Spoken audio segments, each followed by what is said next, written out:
Halo, selamat siang. Kembali lagi di channel Cerita Absurd. Nah, hari ini nih kita punya sebuah kisah yang, saking nyatanya, malah jadi terdengar nggak masuk akal. Ini cerita tentang seorang jenius, TV bekas, dan birokrasi yang, super absurd. Coba deh bayangin, emangnya bisa ya TV bekas bikin kita masuk penjara?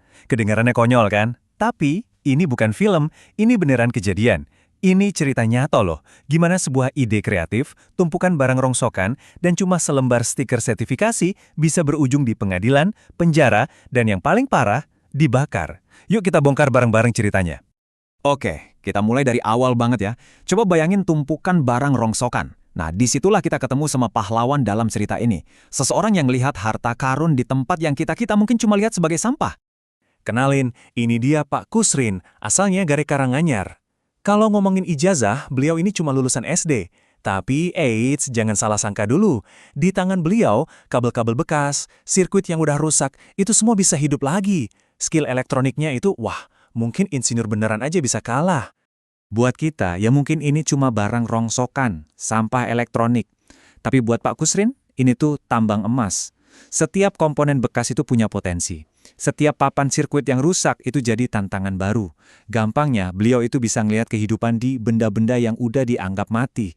Dan inilah hasilnya. Dari tumpukan harta karun itu, Pak Kusrin berhasil ngerakit televisi yang berfungsi normal.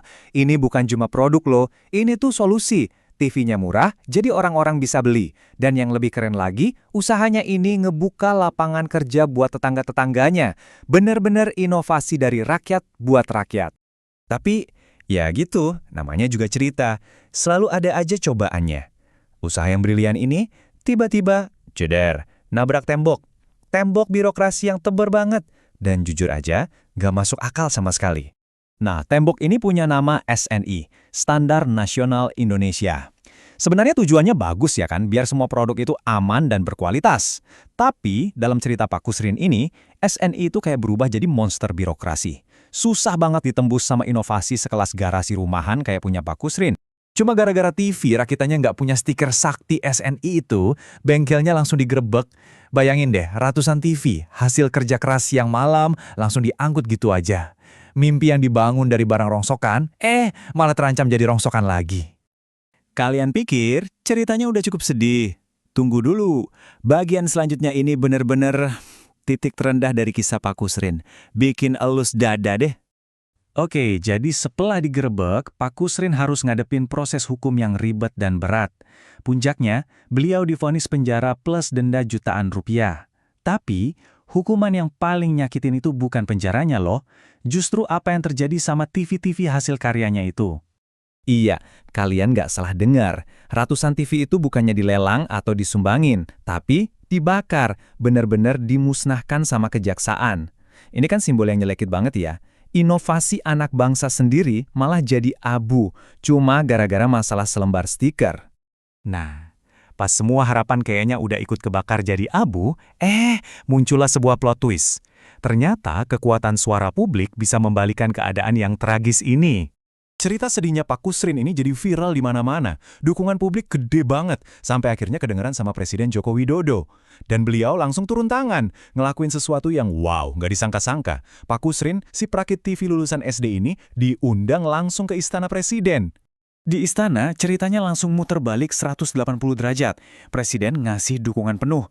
Bukan cuma omongan doang loh, tapi bantuan beneran buat ngurusin sertifikasi SNI itu. Plus, dikasih modal usaha biar Pak Kusrin bisa mulai lagi dari awal.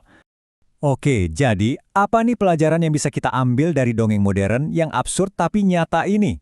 Kisah Pak Kusrin ini kan bukan cuma tentang satu orang aja ya. Ini tuh kayak cermin besar buat kita semua. Cerita ini nunjukin beberapa hal penting banget. 1. Kreativitas orang-orang biasa itu seringkali jauh lebih cepat daripada aturan hukum yang kaku. 2. Pinter itu nggak diukur dari ijazah kan? Pak Kusrin buktinya. Dan yang ketiga, ini yang paling penting nih. Harusnya negara itu ngembimbing bukan malah menghukum inovasi warganya. Pak Kusrin itu cuma butuh dibantu, diarahin bukan dipenjara.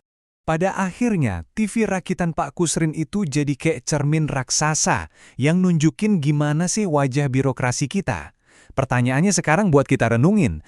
Kalau kita berani ngaca, kira-kira ada berapa banyak lagi Pak Kusrin lain di luar sana yang ide-ide kerennya mungkin udah mati duluan sebelum sempat kelihatan sama kita?